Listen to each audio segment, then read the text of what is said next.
Good morning दोस्तों। लेकिन यार दुख की बात यह है कि देखिए जो खेसारी लाल ने कर रहे हैं वो क्या सही है? आप ही लोग बताइए, ये सही बात है? कहाँ से सही बात है बताइए तो। अब देखिए एक तरफ पूरे भोजपुरी इंडस्ट्री में वो धमाल मच चुका है, कुछ बवाल हो चुका है, इतना बड़ा एक्ट्रेस को खो चुके हैं हम लोग, सब कोई शोक मना रहा है। और दूसरी तरफ खेसारी लाल क्या कर रहे हैं पता है आपको? गाना रिलीज करवा रहे हैं, पैसा कमा रहे हैं। अब एक सालों खेसारी लाल यादव, तुमको इतना भी कॉमन सेंस नहीं है यार? अंदर कोई फीलिंग्स है आपके अंदर कि क्या करना चाहिए इस मौके पे? मदद करने के लिए कौन गई है पता है? भोजपुरी की शेरनी कहने जाने वाले अक्षरा सिंह। क्या भोजपुरी इंडस्ट्री में एक ही शेरनी है? अब शेर सब क्या हो गया? ऐसे गाना ब्लास्ट करने के लिए तो Pawan Singh, power star, trending star Khesari Lal, घंटे का स्टार है ना।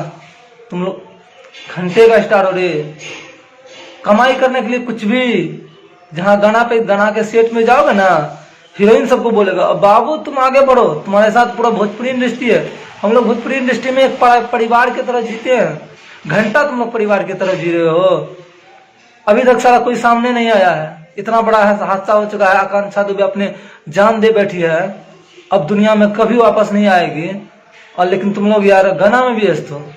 कम से कम जाके, अभी आकांक्षा सिंह तो अभी जिंदा नहीं है मानते हैं, लेकिन उसके माँ जो है बेचारी कितना बिलख रही है, रो रही है। जाके कम से कम उसको तो सहारा दो कि नहीं माँ वो गई है तो हम लोग है ना, हम लोग बेटा है आपके और बेटी है आपके, टेंशन मत लीजिए बहुत ठीक हो जाएगा।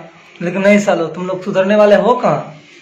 बनो बनो ट्रेंडिंग स्टार, पावर स्टार बनते रहो तुम लोग है ना, जो मर्जी आए वो करते रहो।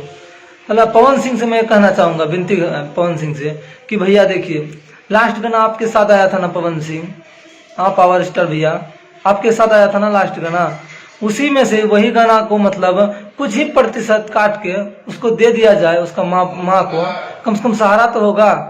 अब न्यूज रिपोर्टिंग के माध्यम से पता चला है कि जलाने के लिए भी लाश जो है ना, जलाने के लिए भी रुपया नहीं था, क्या कि ब्लैकमेल कर रहा था आकांक्षा सिंह को। अब कौन ब्लैकमेल कर रहा था इसका अंदाजा आप खुद उठा सकते हैं। ऐसे ज्यादा हम कुछ नहीं बोलेंगे। मिलते हैं अगले वीडियो में, तब तक के लिए बाय बाय।